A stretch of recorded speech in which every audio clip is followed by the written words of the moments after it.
Sir, ഏറ്റവും ഒടുവിൽ Haris doctor പറഞ്ഞിരിക്കുന്ന കാര്യങ്ങളിൽ അല്ലെങ്കിൽ അദ്ദേഹത്തിന്റെ പോസ്റ്റുകളിലൊന്നും സർക്കാർ വിമർശനമോ അല്ലെങ്കിൽ അതിനെ വിമർശിക്കാനുള്ള ഒരു തരത്തിലുള്ള നടപടിയും സർക്കാരിന്റെ ഭാഗത്തു നിന്നും ഉണ്ടായിട്ടുമില്ല. നിലവിൽ ഡോക്ടർ ഹാരിസും ആരോഗ്യ വകുപ്പും അല്ലെങ്കിൽ നമ്മുടെ സംസ്ഥാന സർക്കാരും തമ്മിലുള്ള യുദ്ധം അവസാനിക്കുന്നു എന്ന് കരുതാൻ സാധിക്കുമോ? ഏത് സർക്കാർ ഉദ്യോഗസ്ഥനെ സംബന്ധിച്ചിടത്തോളവും ആത്യന്തികമായിട്ട് എത്തിച്ചേരുന്ന ഒരു പോയിന്റാണ് ഈ പറയുന്ന സംഭവം. അദ്ദേഹത്തിനെതിരെ വകുപ്പ് ഒരു കുറ്റപത്രം അല്ലെങ്കിൽ എക്സ്പ്ലനേഷൻ, വിശദീകരണം ചോദിച്ചുകൊണ്ടൊരു കത്ത് കൊടുത്തു, മെമ്മോ കൊടുത്തിട്ടുണ്ട്. ആ മെമ്മോയ്ക്കുള്ള മറുപടി അദ്ദേഹം കൊടുത്തു. ഇത് അവസാനിക്കും എന്നുള്ള തരത്തിലാണ് മാധ്യമ വാർത്തകളൊക്കെ കാണുന്നത്. അപ്പൊ ഇത് നമ്മളിവിടെ നിന്ന് ഇപ്പോൾ ആലോചിക്കുകയാണെങ്കിൽ എന്തിനു വേണ്ടിയിട്ടാണ് അദ്ദേഹം ഇത്രയധികം വിവാദം ഉണ്ടാക്കിയത്? അദ്ദേഹത്തിന്റെ മറുപടി, അതായത് ആരോഗ്യ വകുപ്പ് കൊടുത്ത മെമ്മോയുടെ മറുപടി എന്ന് പറയുന്നത് ഗവൺമെന്റ് ആരോഗ്യ വകുപ്പ് സ്വീകരിച്ചു കഴിഞ്ഞാൽ പ്രശ്നം തീരും എന്നുള്ളതാണ്. പക്ഷേ ഒരു സർക്കാർ കൊടുക്കുന്ന ഒരു മെമ്മോയ്ക്കും അല്ലെങ്കിൽ കുറ്റപത്രത്തിനും എന്ത് മറുപടി ആര് കൊടുത്താലും അത് ഒരു കാലത്തും മറുപടി തൃപ്തികരമാണ് എന്ന് മേലുദ്യോഗസ്ഥർ പറയില്ല, അല്ലെങ്കിൽ അന്വേഷണ ഉദ്യോഗസ്ഥർ പറയില്ല. അവർ പറയുന്ന ഒരു കാര്യം എന്ന് പറയുന്നത്, മറുപടി കിട്ടി, തൃപ്തികരമല്ല, പക്ഷേ ഇദ്ദേഹത്തിന്റെ മേന്മയും മികവും ഒക്കെ കണ്ടുകൊണ്ട് ഇദ്ദേഹത്തിന് ഒരു താക്കീത് കൊടുക്കുമോ, താക്കീത് പോലും വേണമെന്നില്ല, നമ്മൾ വിട്ടുവീഴ്ച ചെയ്യുന്നു, ഗവൺമെന്റ് വിട്ടുവീഴ്ച ചെയ്യുന്നു എന്നുള്ളൊരു മട്ടിലുള്ള ഒരു തീരുമാനം എടുക്കാനാണ് സാധ്യത. അപ്പം വീണ്ടും മാധ്യമപ്രവർത്തകർക്കൊക്കെ വേണമെങ്കിൽ ചാടി വീഴാവുന്ന ഒരു സന്ദർഭം ഇതിന്റെ പിന്നാലെ ഉണ്ട്. കാരണം ഗവൺമെന്റിനെ സംബന്ധിച്ചിടത്തോളം അതൊരു അപെക്സ് ബോഡിയാണ്. ഗവൺമെന്റിനെ തിരുത്താൻ ഉദ്യോഗസ്ഥർക്ക് അവകാശമില്ല. ഗവൺമെന്റിന്റെ അടുത്ത് റിപ്പോർട്ട് ചെയ്യാനും ഗവൺമെന്റിനെ ഉപദേശിക്കാനും ഉള്ള അധികാരം മാത്രമേ ഉള്ളൂ. ഇതിന്റെ ഘടന, സ്ട്രക്ചറുകളൊന്നും തിരുത്താനുള്ള അവകാശമൊന്നും ഒരു സർക്കാർ ഉദ്യോഗസ്ഥനും ഇന്ന് വരെ നിലവിലില്ല, KSR അനുസരിച്ചിട്ടാണെങ്കിലും. മാത്രമല്ല, രാഷ്ട്രീയക്കാര് സാധാരണഗതി ചെയ്യുന്ന ഒരു കാര്യം എന്ന് പറഞ്ഞു കഴിഞ്ഞാൽ, ഇവരെ ഉദ്യോഗസ്ഥരെ സ്വന്തം താല്പര്യങ്ങൾക്ക് ഉപയോഗിക്കും. സ്വന്തം താല്പര്യങ്ങൾക്ക് ഉപയോഗിച്ചിട്ട് അവര് നേട്ടം ഉണ്ടാക്കും. ഉദ്യോഗസ്ഥന് എന്തെങ്കിലും പ്രശ്നം വന്നു കഴിഞ്ഞാൽ കരുണാകരനെ പോലെ ചിലർ ഒഴികെ മറ്റാരും ഒരു രാഷ്ട്രീയ നേതാക്കന്മാരോ മന്ത്രിമാരോ ഒന്നും അങ്ങനെ ആരെയും സംരക്ഷിക്കാറില്ല.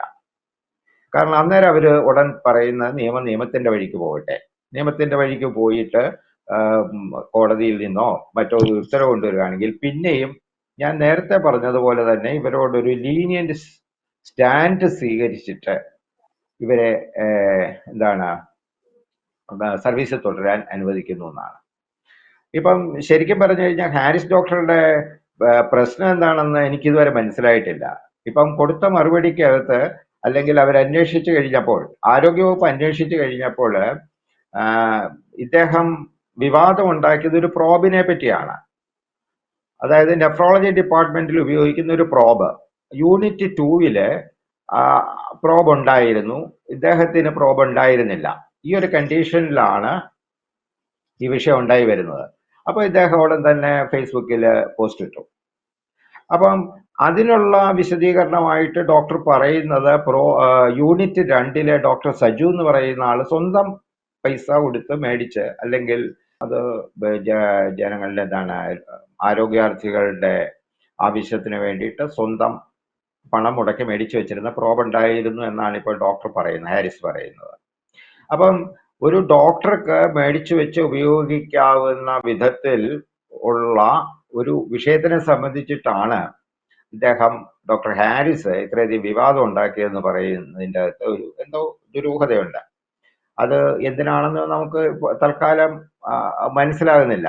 ആർക്കെങ്കിലും വേണ്ടി, ഏതെങ്കിലും ഇൻട്രസ്റ്റുകൾക്ക് വേണ്ടി, താല്പര്യങ്ങൾക്ക് വേണ്ടിയിട്ട് ഇദ്ദേഹം പ്രൊപ്പഗൻഡ നടത്തിയതാണോ എന്ന് പോലും നമുക്ക് സംശയിക്കേണ്ടിയിരിക്കും ഇക്കാര്യത്തില്. അപ്പം ഈ പറയുന്ന വിഷയം, അപ്പൊ ഇദ്ദേഹത്തിനെ സംബന്ധിച്ചിടത്തോളം ഇദ്ദേഹം എന്താണ് ഈ പറയുന്ന സ്ട്രക്ചറിനെ അല്ലെങ്കിൽ മെഡിക്കൽ വകുപ്പിന്റെ ഘടനയെ നന്നാക്കാനായിട്ടാണ് അദ്ദേഹത്തിന്റെ ലക്ഷ്യം. അത് ഇപ്പോഴത്തെ മന്ത്രിസഭയുടെ നേർക്കുള്ള ഒരു ചൂണ്ടുവിരലായിട്ട് നമുക്ക് എടുക്കേണ്ടി വരും. അപ്പൊ ഈ വിഷയത്തില് ഇദ്ദേഹത്തിന് ഇനിയിപ്പോൾ സ്വാഭാവികമായിട്ട് സംഭവിക്കാൻ സാധ്യതയുള്ളതും അല്ലെങ്കിൽ അദ്ദേഹത്തിന് ചെയ്തു കൊടുക്കേണ്ട കാര്യം എന്ന് പറയുന്നത് അദ്ദേഹം വളരെ സീനിയർ ആയിട്ടുള്ള ഒരു ഡോക്ടറാണ്. വയനാട്ടിലോ മറ്റോ ഒരു പുതിയ മെഡിക്കൽ കോളേജ് ഗവൺമെന്റ് സ്റ്റാർട്ട് ചെയ്യുന്നുണ്ടെന്ന് തോന്നുന്നു. അപ്പൊ ഇദ്ദേഹത്തിനെ അവിടുത്തെ പ്രോജക്റ്റ് ഓഫീസറായിട്ട് നിയമിക്കുകയാണെങ്കിൽ ഇതിന്റെ സിസ്റ്റത്തിന്റെ എല്ലാവിധ പ്രശ്നങ്ങളും ഒഴിവാക്കി അവിടെ എന്താണ് ആസ്റ്ററിന്റെ ഒരു മെഡിക്കൽ കോളേജ് ഉണ്ട്, അതിനെ വെല്ലുന്ന ഒരു മെഡിക്കൽ കോളേജ് പ്ലാറ്റ്ഫോം അദ്ദേഹത്തിന് ഉണ്ടാക്കാൻ കഴിഞ്ഞേക്കും. അപ്പൊ അങ്ങനെയുള്ള അദ്ദേഹത്തിന് ചികിത്സയെക്കാളിലുപരി ഇതുപോലെയുള്ള എന്തെങ്കിലും ഒരു നിയോഗം നൽകി ഗവൺമെന്റ് അദ്ദേഹത്തിന്റെ കഴിവ് ഉപയോഗപ്പെടുത്തുകയാണ് ഇനിയിപ്പം ചെയ്യേണ്ടത്. കാരണം ഈ സംഘർഷം ഉണ്ടായ സ്ഥിതിക്ക് പിന്നീട് അദ്ദേഹവും വളരെ സംസാരിയായിരിക്കും. അദ്ദേഹം പറയുന്നത് കൂടെ നിന്നവരൊക്കെ ചതിച്ചു, ഇപ്പം പുതിയ DME വരാൻ പോകുന്ന ആള് ഇടപെട്ടിട്ടുണ്ട് എന്നൊക്കെയാണ് പറയുന്നത്. അപ്പൊ അങ്ങനെയുള്ള ഒരു സന്ദർഭത്തിൽ അദ്ദേഹത്തിന് കുറച്ചുകൂടെ സ്വതന്ത്രമായിട്ട് പ്രവർത്തിക്കാൻ പറ്റുന്ന ഒരു മെഡിക്കൽ കോളേജിന്റെ ഇൻഫ്രാസ്ട്രക്ചർ തയ്യാറാക്കുന്നതിന് അദ്ദേഹത്തിന് വിടാം, അല്ലെങ്കിൽ എന്തെങ്കിലും ഡെവലപ്മെന്റൽ ആയിട്ടുള്ള കാര്യങ്ങൾക്കൊക്കെ ഉപയോഗപ്പെടുത്തുന്നത് നല്ലതാകും. അപ്പൊ പക്ഷേ ഇപ്പൊ ജനത്തിന് ഇപ്പോഴും അറിയാൻ പാടില്ലാത്തൊരു വിഷയം എന്താണെന്ന് പറഞ്ഞു കഴിഞ്ഞാൽ, മറ്റൊരു ഡോക്ടർക്ക് മേടിച്ച് രോഗികൾക്ക് വേണ്ടി ഉപയോഗിക്കാൻ കഴിയുന്ന ഒരു ഉപകരണത്തിന്റെ പേരിൽ ഏതാണ്ട് 1.5 മാസത്തോളമായിട്ട് അദ്ദേഹം ഗവൺമെന്റിനെയും ആരോഗ്യവകുപ്പ് മന്ത്രിയെയും പുറകെ നടന്ന് ഇറിറ്റേറ്റ് ചെയ്യുന്നത് എന്തുകൊണ്ടാണ് എന്നുള്ളത് മനസ്സിലാകുന്നില്ല. ആദ്യമേ തന്നെ പറയായിരുന്നു എൻ്റെ പ്രോബില്ല. അപ്പോൾ ഡോക്ടർ യൂണിറ്റ് 2-ലെ സജുവിൻ്റെ പ്രോബുണ്ട്, അത് അദ്ദേഹം സ്വന്തം കാശ് കൊടുത്ത് മേടിച്ച് വെച്ചതാണ്, എനിക്കിങ്ങനെ സ്വന്തമായിട്ട് കാശ് വെച്ച് മേടിച്ച് കൊടുക്കാൻ പറ്റുന്നില്ല, എൻ്റെ പേഷ്യന്റ് സ്ട്രെയിൻ ചെയ്യുന്ന കണ്ടിട്ട് എനിക്ക് സങ്കടമുണ്ട് എന്നൊക്കെ വേണമെന്നുണ്ടെങ്കിൽ അദ്ദേഹം പറഞ്ഞിരുന്നെങ്കിൽ അതിനൊരു കുറച്ചുകൂടെ വ്യക്തത നമുക്കുണ്ടാകുമായിരുന്നു. ഇതിപ്പോൾ ഈ പറയുന്ന മെഡിക്കൽ കോളേജിന്റെ അന്തരീക്ഷത്തില് ഇപ്പോൾ ആകെപ്പാടെ അദ്ദേഹത്തിന്റെ ട്രീറ്റ്മെന്റ്, അദ്ദേഹത്തിന് ഇനിയും മനസ്സ് സമാഹരിച്ച് ട്രീറ്റ്മെന്റ് നടത്താൻ ഒക്കുമോ എന്ന് പോലും സംശയമാണ്.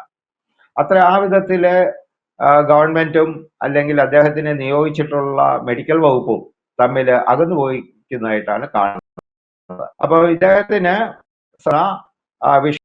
ഇദ്ദേഹത്തിന്റെ മറുപടി തൃപ്തികരമല്ലെങ്കിൽ പോലും ഒരു ലീനിയന്റ് ആയിട്ടുള്ള സ്റ്റാൻഡേർഡ് അദ്ദേഹത്തിന് നടപടിയിൽ നിന്ന് ഒഴിവാക്കാനാണ് സാധ്യത. കാരണം ഇത്ര സീനിയറായ ഒരു ഡോക്ടറുടെ നേരെ എന്തെങ്കിലും ശിക്ഷണ നടപടികൾ സ്വീകരിക്കുമെന്നോ അദ്ദേഹത്തിന് കൂടുതൽ മനോവേദന ഉണ്ടാക്കുന്ന വിധത്തിൽ ഗവൺമെന്റ് പെരുമാറുന്നൊന്നും ഞാൻ വിചാരിക്കുന്നില്ല. പക്ഷേ സർക്കാർ ഉദ്യോഗസ്ഥന്മാര് വീക്ഷിക്കേണ്ട അല്ലെങ്കിൽ അവർ സൂക്ഷിക്കേണ്ട ഒരു സ്റ്റാൻഡേർഡ് എന്താണെന്ന് പറഞ്ഞു കഴിഞ്ഞാൽ, ഗവൺമെന്റിനെ വെല്ലുവിളിക്കാൻ പോകുന്നത്, മേലുദ്യോഗസ്ഥരെ വെല്ലുവിളിക്കാൻ പോകുന്നത്, അവരുടെ ഡിപ്പാർട്ട്മെന്റിനെ വെല്ലുവിളിക്കാൻ പോകുന്നത് പലപ്പോഴും പ്രതികൂലമായിട്ട് ബാധിക്കും. ഇപ്പൊ തന്നെ നമ്മളെ ഒരു അനാഥപ്രേത പോലെ നടക്കുന്ന ഒരു IAS ഉദ്യോഗസ്ഥൻ കേരളത്തിന്റെ ചിത്രത്തിലുണ്ട്. അദ്ദേഹത്തിനോട് ഒരു സ്നേഹ സമീപനമൊന്നും ഗവൺമെന്റിന്റെ ഭാഗത്തു നിന്ന് ഇതുവരെ ഉണ്ടായിട്ടില്ല. അതുപോലെ തന്നെ മാധ്യമങ്ങളൊക്കെ കൊട്ടിഘോഷിച്ച ഒരു അഡീഷണൽ DGP അല്ല, ഇപ്പൊ അദ്ദേഹം DGP ആണ്, DGPയുടെ അവസ്ഥയിലും ഗവൺമെന്റ് കാര്യമായിട്ട് എന്തെങ്കിലും സഹായം ചെയ്യുന്നതായിട്ട് കാണുന്നില്ല. ഇതാണ് സർക്കാർ ഉദ്യോഗസ്ഥരുടെ ഒരു ഗതി. അത് മനസ്സിലാക്കിയിട്ട് എന്താണ് പോളിസി, ഗവൺമെന്റിന്റെ പോളിസി എന്താണ്, അതിൽ നമ്മുടെ ധർമ്മം എന്താണ്, നമ്മളുടെ ഡ്യൂട്ടി എന്താണ്, നമ്മുടെ പ്രൊഫഷൻ എന്താണെന്ന് നോക്കി മുന്നോട്ട് പോവുക മാത്രമാണ് ഉചിതമായിട്ടുള്ള കാര്യം. ആർക്കെങ്കിലും വേണ്ടിയിട്ട്, ഏതെങ്കിലും രാഷ്ട്രീയക്കാർക്ക് വേണ്ടിയിട്ട് നമ്മൾ പ്രൊപ്പഗൻഡ നടത്താൻ പോയി കഴിഞ്ഞാൽ അവരുടെ പിന്തുണയും കിട്ടില്ല, അവരുടെ എതിരായിട്ടുള്ള ആളുകളുടെ പിന്തുണയും കിട്ടില്ല. എന്തായാലും ഡോക്ടർ ഹാരിസിന് അശോക് സാർ സൂചിപ്പിച്ചതുപോലെ ഇനി എത്രത്തോളം പഴയതുപോലെ മെഡിക്കൽ കോളേജിൽ ജോലി ചെയ്യാൻ സാധിക്കും, മെഡിക്കൽ ബോർഡുമായി എങ്ങനെ ഒത്തുപോകും, അതിലുപരി ആരോഗ്യ വകുപ്പുമായി സംസ്ഥാന സർക്കാരുമായി ഒക്കെ ഒത്തുപോകാൻ സാധിക്കുമെന്ന കാര്യത്തിലൊക്കെ ചർച്ചകൾ നടക്കുകയാണ്. ഒപ്പം ഡോക്ടർ ഹാരിസും സർക്കാരും ആരോഗ്യ വകുപ്പും തമ്മിലുള്ള യുദ്ധം ഒരു പരിസമാപ്തിയിലേക്ക് പോകുന്നു എന്ന് കരുതാം. വ്യക്തമാണ്. Thank you Ashok sir.